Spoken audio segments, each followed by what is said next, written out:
The weather forecast with Coloca in its multipurpose banquet hall, Il Palazzo. Hi, beautiful people, and happy Sunday to all the fervent viewers out there. Hope you're enjoying the evening. Between tonight and tomorrow morning, we expect a calm weather to prevail throughout the national territory, with the lowest temperatures expected around the northern regions, with as low as 10 degrees in the far north, the Adamawa, west and northwest regions expecting as low as 12 degrees. We also expect in the littoral and central regions as low as 15 degrees, and the south region expected to have temperatures as low as 19 degrees. Next, we go over to the north region, where tonight we have no chance of precipitation, and by morning will be the same experience with the lowest temperature at Cholere. Next, we go over to the east region, where tonight we expect no precipitation in the region, and same experience in the morning, with Betwa having the least temperature at 17 degrees. And lastly, onto the southwest region tonight, there is no chance of rainfall in the entire region, and same experience by morning, with Menji having the lowest temperature. I encourage you to make our time and go see what the Ekombe waterfall looks like. Thank you for watching, and see you next time.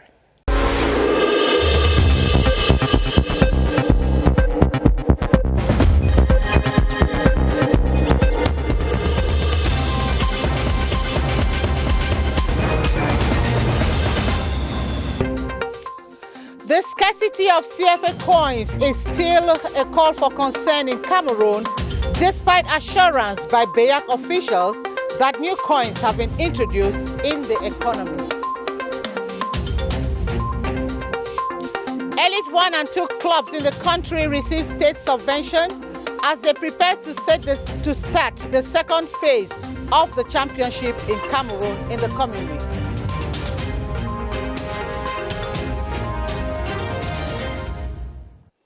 Good evening, and thanks for joining us on the 7:30 News. I am Gladys Tata.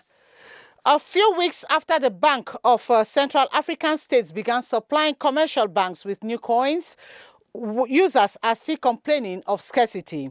While bankers confess of scarcity, coins are indeed gradually being made available.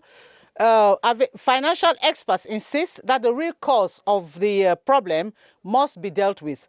Clarice Aretakang spoke with some of them and put together the following report. A seemingly busy afternoon in Yaoundé, people are jovial, but at the mention of coins, many, if not all, have a story to tell. Getting a taxi is really difficult because I've been standing here for the past 30 minutes and I have 2,000 notes. So coins have become scarce, making it difficult for monetary transactions. Call box operators, street vendors, bar attendants, and taxi drivers testify. A customer has 50 francs. You take the 200 from the other and give him. Games of chance have taken all the coins. I hear Chinese to buy them. In the market, you buy for 100 francs only if you have the coin. Even in provision stores, the situation is not different. We have agents who go buy coins from fueling stations that we buy back at a given percentage. Change has become difficult at the counters after purchase. With such scarcity of coins, customers either collaborate or let go their purchase.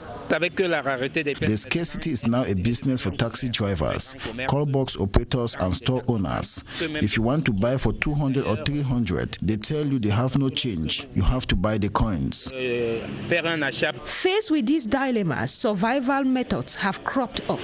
To ease transactions, some people buy coins at a given percentage from puff-puff dealers. Others guard against the unavailability of coins, while some simply hand back the cash box ticket, saying they owe a balance. So in the report there, the shortage of coins is causing untold discomfort in traders and persons in Yaoundé city dwellers. Monetary transactions have required coins and often see people living without purchase. And that was the report there we just saw with Beatrice Ngom. And let's come back to this report where a few weeks after the Bank of Central African States began supplying commercial banks with new coins, users are still complaining of scarcities. While bankers confess that new coins are indeed gradually being made available, financial experts insist that the real cause of the problem must be dealt with. Clarice Aretakang spoke with some of them and put together the following report.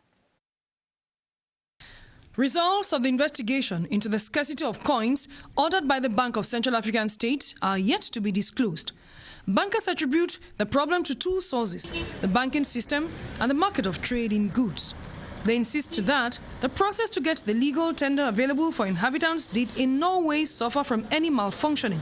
Rather, they argue, questions should focus on the purpose for which the coins are targeted, if not for buying goods. Sometimes when customer comes, we don't have coins to pay, to give back to the customers. They were always like angry, thinking that maybe it's because we want to keep back their money with us, which was not fair. And sometimes we are forced to go outside looking for coins.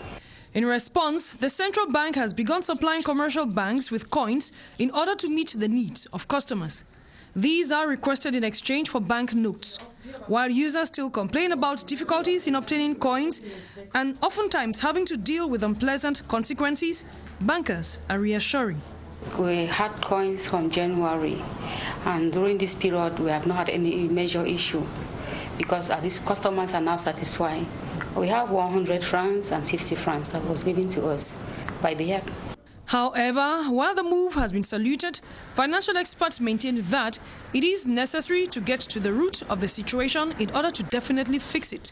They hold that depriving the economy of a key factor for its growth should see who or whatever is responsible held accountable. We hope these coins gradually come into being Clarice, because it has been causing a lot of problems. As the 37th batch of Emir christened General Koji Jacob batch graduated last Friday, the population of the Far North region, where the brave general died in a crash 3 years ago, celebrated the hero. The general who contributed fearlessly in pushing Boko Haram out of the Far North region is remembered as a good leader, well appreciated among soldiers. Constantine Baum tells us more from CRTV Far North in Marwa. Top military command officers have served in the Far North region and left with their memories, but that of late Major General Jacob Koji is still fresh in the minds of many inhabitants of the region because he contributed greatly in weakening and pushing Boko Haram out of the Far North region as the commander of the 4th Combined Military Region. The graduation ceremony of the Major General Koji Jacob batch of the Combined Services Military Academy once more rekindled his name in the region. Such a selfless person, such a bilingual person, that he thought the people he drank with in the club in Bamenda were just his folk. It is said his leadership skills made him to be admired by the soldiers he led. He was so close to them that he even understood their psychological problems. Koji Jacob had done a lot. He is the one who is already in the field. He knows river by river, month by month. When you discuss, he usually show you the way who is Boko Haram used to come and disturb, and so forth and so on. The christening of the 37th batch of the Combined Services Military Academy as the Major General Koji batch, this is seen in the region as the best honor given to the fallen general. General Koji was, to my mind, one of the best celebrities in the army that the head of state could ask these young cadet officers to emulate. It is 3 years today that late Major General Koji left the world, but his legacy lives on. Indeed, Constantine, his legacy lives on. Some officers who graduated last year from the Combined Services Military Academy and were posted to the National Gendarmerie have ended their initiation training. The one-year training at Emir equipped them with skills on command gendarmerie squadrons, pelotons, as well as on judicial police functions. Elvis Teke is a man on the beat. The triumph from Emir is just the first step towards becoming an officer of the National Gendarmerie. The transition is a process that takes 1 year of application training. The transition is a process that takes 1 year of application training at the Gendarmerie Training Center in Yaoundé. The training equips the young officers with skills to understand the organization and function of the corps, as well as their administrative policing missions. The 41st batch of officers for the application course of the Gendarmerie have completed their training after a study trip to some strategic sites in the littoral and south regions of Cameroon. Bilingualism in command and operations was one of the main innovations in the training. The officers of the Elite Corps also took specialized training in the command of law enforcement officers, especially in situations of disturbance of public order. Besides visiting the mobile squadron group of the Gendarmerie No. 2 in Douala and the Kribi Deep Sea Port, they also visited some civilian structures as well as military units, including the B Court, that they may be called upon to collaborate with. At the end of 1 year of intensive intellectual and military training in the Gendarmerie, the officers have now been deployed to serve the nation with honor and loyalty. The Cameroon Real Estate Corporation has expressed its readiness to relaunch the construction of some 100 low-cost houses in the town of Ebolova.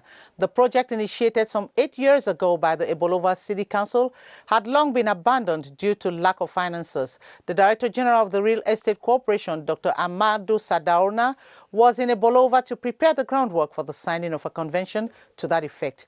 Clarence Aze is the man on the beat from CRTV South in Ebolova.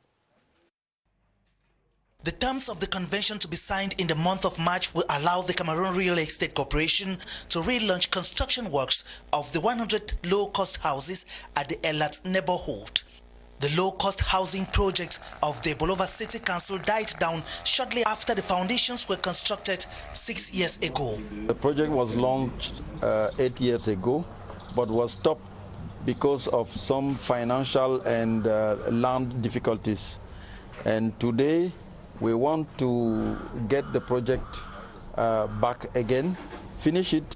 The desire of the Cameroon Real Estate Corporation to revive the project is a stitch in time. The Director General of the corporation visited the site of the abandoned project for the imminent start of works. He says works will commence immediately after the signing of the convention so as to meet up the ever-growing housing demand of the town of Ebolova. I am here in order to prepare the convention that we will sign in 1 month during the March after the election. We signed the convention between government delegate and Cameroon Real Estate Corporation. The challenge is high because you know that there are new institutions who can be implemented in Ebolova. The project, which will embellish the city of Ebolova, will cost some 2.5 billion francs, and houses will probably be set for use by the end of 2020. The Far North region tops Cameroon's poverty chart. In spite of the numerous projects carried out by government and its partners, it seems as if the poverty incidence has remained unchanged and the absolute number of the poor has increased, especially in the rural areas of the region. In a bid to combat this problem, a micro-project was launched in Marwa by the Minister of Livestock, Fisheries and Animal Industries, Dr. Taiga, who donated some ruminants to the population. More details with Constantine Bomb from CRTV Far North in Marwa. 1,000 goats and sheep, 200 bags of animal feed, 100 veterinary kits made up of antibiotics, multivitamins, dewormers and insecticides were handed over to 100 beneficiaries selected from 10 villages in Molvodai subdivision. To identify 100 householders which are poor. So those householders will receive, each of them, 10 small ruminants, 2 male and 8 females. So after 1 year, when those first animal will produce, they will take 5 and give to other poor householder in the same village. The Minister of Livestock, Dr. Taiga, carried out the same exercise in Gidigis, another subdivision of Mayokani. Therefore, a total of 2,000 goats and sheep were distributed to some very poor and vulnerable families. Small ruminants are the bank of poor. So I really think with this action the government will help many families so they can get their children to school, they can enhance their life, their way of lives. Minister Taiga told the beneficiaries to play their own role in helping the head of state reduce poverty. C'est un processus qui a commencé il y a quelques mois. It is a project that started some months ago. It falls within the social policies of the head of state to assist very poor and vulnerable families. These livelihood activities will enable them raise income to take care of their own problems. It involves 68 subdivisions in the north and far north regions, and we are asking them to make good use of what they have received. A vibrant livestock sector will play a key role in reducing poverty in the Far North region. Reasons why for 3 years, livestock farmers will have free vaccines for their animals. Enterprises in different sectors of activity in the country and actors involved in external trade have met in Douala to discuss the challenges of preserving the competitiveness of enterprises within the context of the rise in free trade agreements and the liberation of economies. This was during the 10th edition of the Customs Enterprises Forum organized by the Cameroon Customs Administration on the theme Competitiveness of Enterprises. This event was presided over by the Governor of the Littoral Region, Samuel Jedone Divaha Diboa, in the presence of the Director of the Cameroon Customs Administration, Edwin Fongot Nuvaga. Details with Madon Kwele of CRTV Littoral in Douala. Business project by the World Bank ranked Cameroon 166th of world's economies in 2019, 3 steps behind the 2018 classification. The drawback, according to economic experts, is due to certain obstacles, including the disbursement of huge sums of money by Cameroon in the importation of foodstuff amounting to 1.2 billion, insufficient supply of energy which slows down production in factories, to name but these. Preserving and beefing up the competitiveness of enterprises within the context of the rise in free trade agreements and liberalization of economies was the main aim of this 10th edition of the Customs Enterprises Forum in Douala, spearheaded by the Cameroon Customs Administration, that plays a major role in this context. The customs has to facilitate exportations. This will incite other enterprises to export their products. In terms of the mobilization of revenue, the customs can directly mobilize finances that will serve as structural investment. The customs should engage in the fight against fraudulent activities and dangerous products that can help secure the state revenue and protect the society. For 2 days, these over 200 participants from the public and private sectors, as well as actors involved in foreign trade, were drilled on the support system for enterprises in Cameroon, tax and customs measures to support businesses, the role of the customs in the fight against illicit trade, among others. Necessary principles which the Director of the Cameroon Customs, Edwin Fongot Nuvaga, revealed, if applied, will boost competitiveness, hence Cameroon's economy. Campaigns for the municipal and legislative elections kicked off yesterday, and in the Northwest region, media practitioners have been educating and sensitizing the public on the need for them to fully take part in the electoral process. Eric Langmiawokfor reports that they have created special programs aimed at accompanying voters during the municipal and legislative elections. Eric? They are all conscious of the difficult socio-political crisis characterized by threats to disrupt the electoral process by proponents of the electoral boycott operations. But they have been playing their roles as watchdogs of society by sensitizing the public on their civic rights. We are coming up with some write-ups on the need for citizens to know that they have to carry out their civic responsibility by voting to choose their leaders that they know that they will bring development projects in their areas. They have also created special platforms aimed at accompanying the electorate. We have a political talk show, like I already announced, and known as Press and Associate. We're expecting that politicians will come on DEFCAM Radio to talk about their political campaigns. The main thing is to see how people are eager to take part in this election, especially as we know the Northwest recently received what we call special statute. And then secondly, what are the candidate proposing to the electorate like program, and what are the people also expecting from them? Their only worry here is getting access to the actors. Given the situation in which we find ourselves in the Northwest region, we cannot even come out with portraits of candidates we want to carry because they don't even want to disclose their identity. We've not even seen them come back to the region to carry out campaigns. In the CRTV Northwest, special slots on the news and programs, as well as sports and jingles, have also been created to inform listeners on electoral proceedings.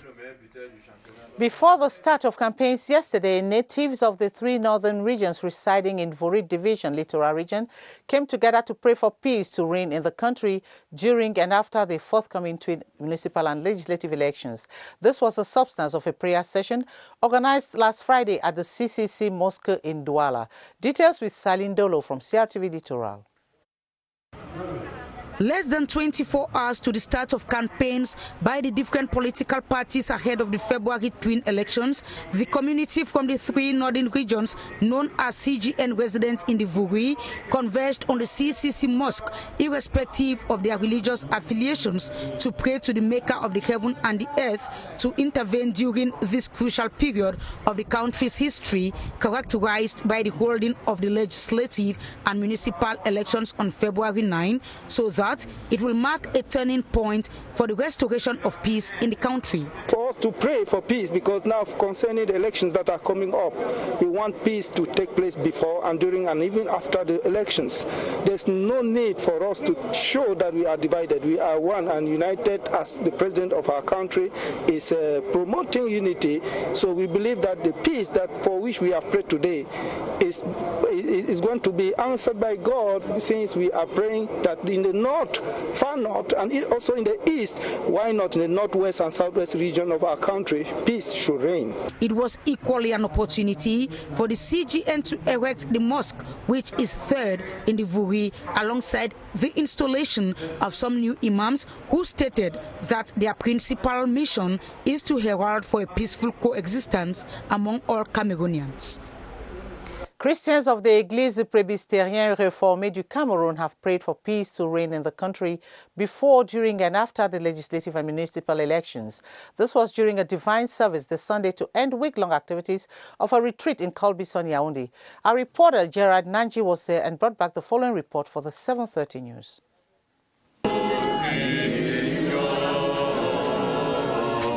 Drawing inspiration from the book of Matthew chapter 28 verse 19, the faithfuls have been called upon to proclaim the good news of salvation and peace of Jesus Christ at this crucial moment in the country. Special prayers were said for peace and unity to reign before, during and after the twin legislative and municipal elections, especially in the crisis-hit northwest and southwest regions. To pray our God in security. This security comes from the authorities. Christians were equally advised to vote massively come elections day. Christians to go in the vote with righteousness, love, with humility. The week-long spiritual retreat, which started last Sunday, culminated in prayers of intercession, coupled with the undiluted word of God, praise and worship.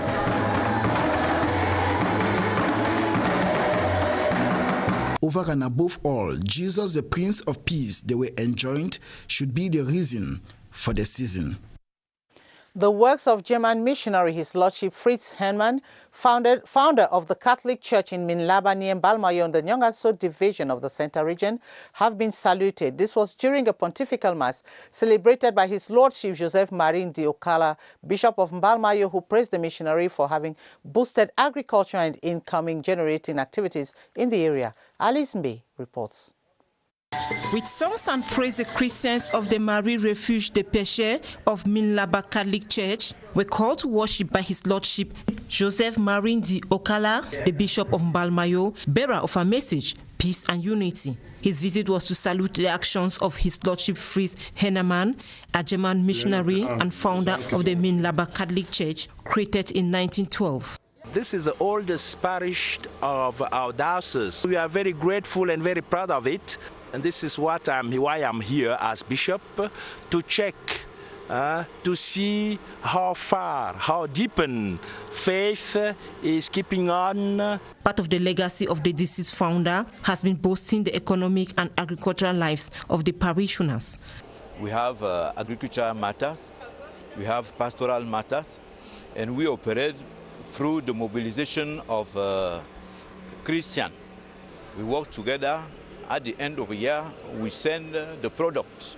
During the ceremony, some Christians received the sacrament of confirmation as true Christians in Christ. The bishop acknowledged the presence of all who participated in the success of the events and urged them to be one another's keeper. A research work which might contribute in fighting plagiarism has been defended at the University of Yaoundé 1. Copywriting Information and Communication Technologies by a PhD student, Lidwina Gapsa, researches on how copyright enforcement agencies monitor infringements through development in ICTs. Cynthia Saptala reports. The topic defended was one that concerns all authors, artists and creators alike. Copyright in information and communication technologies under Cameroonian law, publicly defended by Edwina Gapsa, examined whether existing copyright enforcement agencies have the capacity to monitor infringements through new developments in ICTs. Writers, musicians, authors, what value do you give to their works? What is the protective measure that we, society, has to take? People whose works have been plagiarized, how do you protect them? The over 450-page document, defended before renowned university professors, highlighted the importance of reinforcing existing laws to meet changing times so that creators are still able to reap the fruits of their labor. As much as the creator is doing all his best to come up with something for us to use, he has to let go because we have to use it. That's the intrigue that it is between copyright and the society. We have the National Agency on Copyright International in ICT that begins from the presidency. They have to revise the Cameroonian position to give us stronger laws. After close to 3 hours of discussions, explanations and deliberations, the new PhD holder was awarded first-class honors for her research.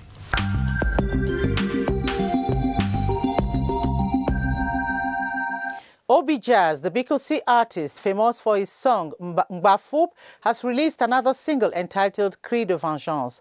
The 30-year-old musician is an artist of the week. He shares his challenges and successes with our reporter Joyce Tata. A young talent rises to promote the folklore music of the Fang Beti people, that of musical artist Obi Jazz, after years of serious hard work in the music industry, particularly in the Balafon Rocher Jazz Band de Messese. I come from a family where everyone sang in the choir. I later met with a professional in music at my tender age. That's what propelled my career, and I was chosen to sing for some renowned groups. A career which he says has been a tug of war, despite his ambitious and determined spirit to give a facelift to rhythms typical of the South region of Cameroon. I just released a single which is announcing my album. It's a song which tells of me, titled Cri de Vengeance. I'm giving this single out to tell someone that God is the only solution to all problems. Je me bats dans la vie comme tout le monde. Je coule la sueur chaque jour pour trouver mon pain. Je connais les temps forts de ma vie. Ce que je vois, je fais. Je ne vois pas, je ne fais pas. Obi Jazz, with his peculiar talent, targets to make Cameroon proud of him through music in his future albums. Je me bats dans la vie comme tout le monde. Je coule la sueur chaque jour pour trouver mon pain. Je connais les temps forts de ma vie. Ce que je vois, je fais. Je ne vois pas, je ne fais pas. La souffrance de la vie, moi je connais ça. And on to sports, the second phase of the Elite 1 and 2 championships will resume on Tuesday, January 28th and Wednesday, January 29th, respectively. This decision was arrived at after government subvention of 350 million CFA francs to Elite 1 and 2 clubs was made available. Baldwin Sama tells us more. It is a timely decision to put an end to the endless complaints from Elite 1 and 2 club presidents, complaints of them not being able to survive the championship difficulties due to lack of finances. After the first phase of the championship, these club presidents announced an imminent boycott of the second phase of the championship if they don't receive any financial assistance. Reasons therefore why government's reaction was prompt, with 350 million CFA francs disbursed from the Star Building to the Transitional Management Committee at the Cameroon Football Federation for Elite 1 and 2 clubs. With these, each Elite 1 club would receive 11 million CFA francs, while each Elite 2 receives 5 million CFA francs as government subvention to permit them survive the second and decisive phase of our football championship. The second phase of the Elite 1 and 2 championship would resume on Tuesday, January 28th for Elite 2 and on Wednesday, January 29 for Elite 1, with this money expected to go a long way to solve most of their financial difficulties and permits them enjoy a peaceful end of the championship. And that's how we saw the 7:30 news. But before we take